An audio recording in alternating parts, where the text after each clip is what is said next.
Hello, this is Jacob Vu, and this is my submission for assignment 3 of COP3330. Okay, so let's go to Limprog.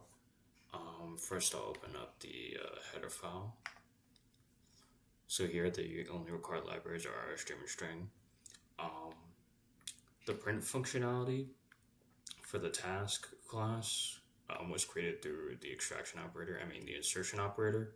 So you see I have that right there. And then I created the extraction operator for the extra credit. I'll use that in the add function later in the main file. So yeah, here there were 4 data members in the assignment over here. Yeah, private data members, so I have them all over there. Oops. See, yeah, all the other ones are string, and then this one is a boolean. And then I have, I put a default constructor, then a conversion constructor, and then I just have like these getters and setters if I needed them. Okay, let's go to the implementation file. So here's the implementation for the insertion operator.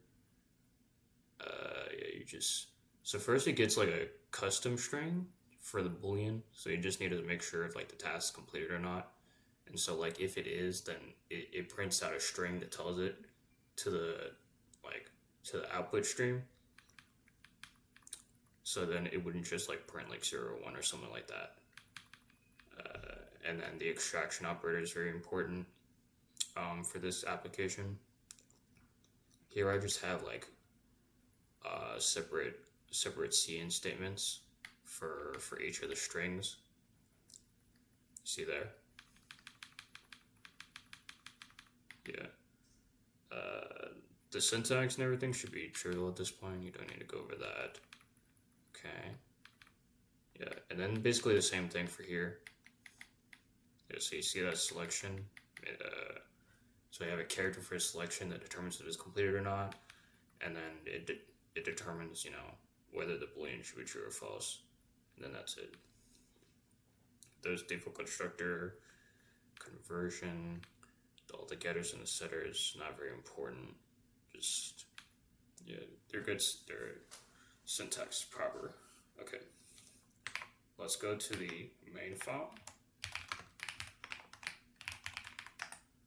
Okay, so here, this assignment specifically required the implementation functions to be in the main file. So I have the add task, update task, and delete task.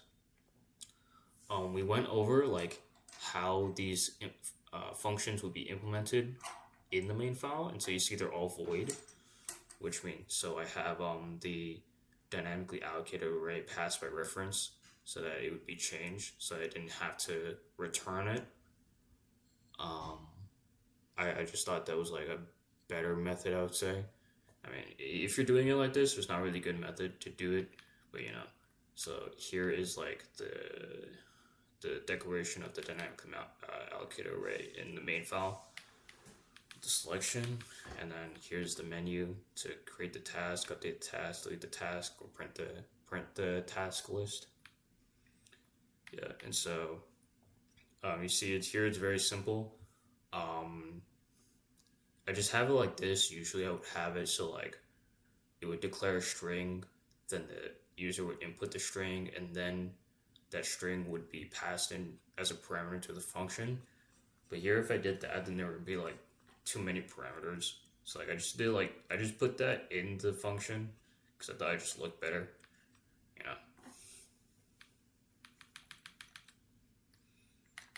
And here, this code snippet was small enough so I didn't have to make it a function.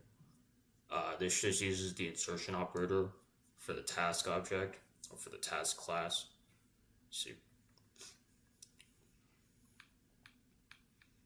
and while the player doesn't, or the user doesn't press the quit button or enter the quit button, and then here's the delete, so it releases the dynamically allocated memory before the program ends, or I guess when it ends, whatever. So here, it's very important that all of these values are passed by reference because they need to be changed. Since they're not data members, so they don't get changed automatically. Oops. Okay, so here, this is what I'm talking about.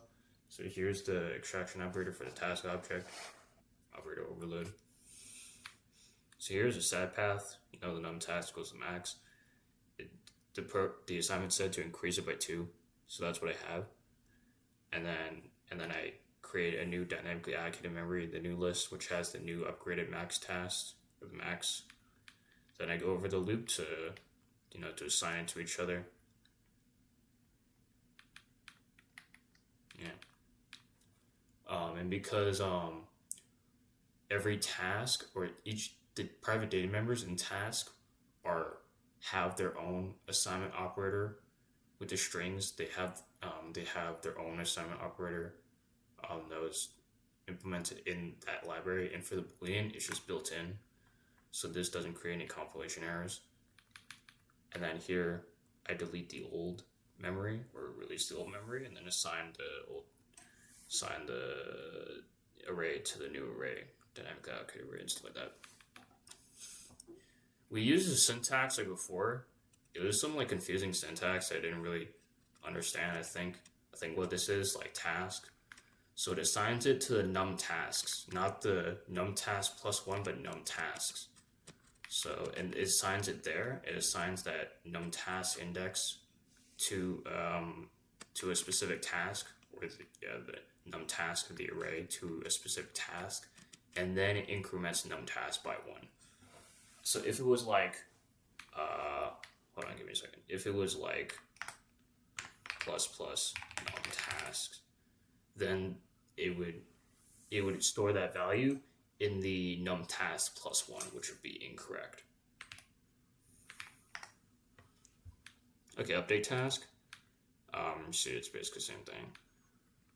Yeah, so I have the title, so it needs to give me the title, and then I use the same search algorithm, whatever, that we use for the university application. It's basically the same thing.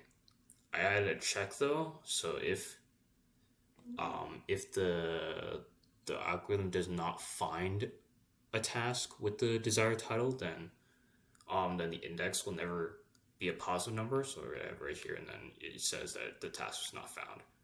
Otherwise, and then it returns early, so yeah, because there's nothing to update. So then, if it does find it, then it finds it, task selected, then prints out the title. And the functionality for the assignment said you could make it, you can mark the assignment or mark the task complete, or you could update the title, I believe. See, I'm more complete. No. And I added like this interpretation where it's like, if you add it as like, if you mark the task complete, then you don't need to update the title. So you only need to update. I mean the due date, not the title. So I only added this functionality if you didn't mark that task complete. So then you change the due date to something else. Yep. And keep in mind that these setters are absolutely mandatory, because these functions are created in the main file. And then delete task. It's basically the same functionality from here, and then just like here I use my it's kind of a modified version of the delete algorithm that I used for the university file. It was just like, it's kind of like reverse, I would say. I mean, I don't necessarily have to explain how it works, but I guess so the index starts at the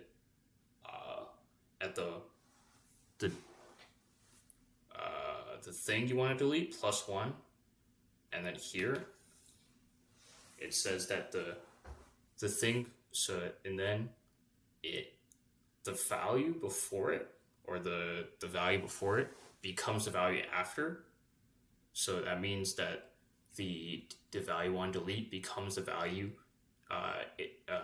plus 1 next to it, and then it just keeps going on forever until you get to the end, and then you erase the last element by setting the size, or by incrementing the size minus 1.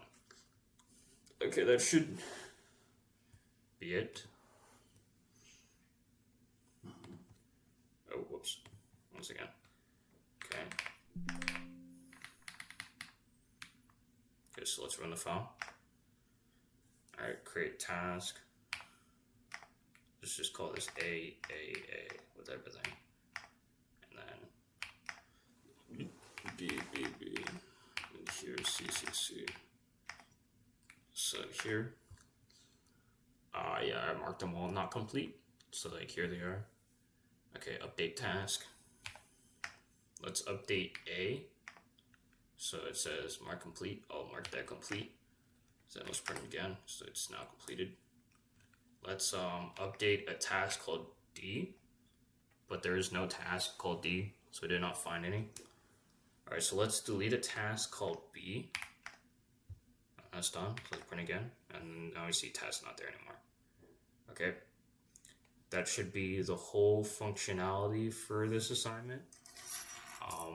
If there are any things that did not explain properly, then that could be discussed later. But for now, that should be it for assignment 3. I hope you have a good day.